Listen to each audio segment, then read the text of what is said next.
We're here in North Attleborough conducting their municipal vulnerability workshop. It's really focused on climate change and protecting ourselves against any issues that are going to arise from that. So we get the town thinking and assist with coming up with what those hazards are, potential actions, and then prioritizing those actions. The workshop is really focused on individual groups. We don't lecture to you, we don't tell you this is what you have to do.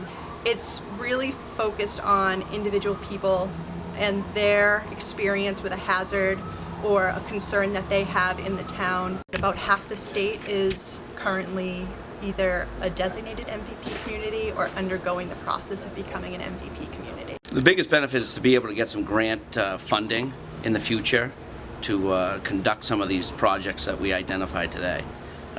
If you don't do this, you'll be funding those on your own. You have a chance to get some state funding if you go through this program.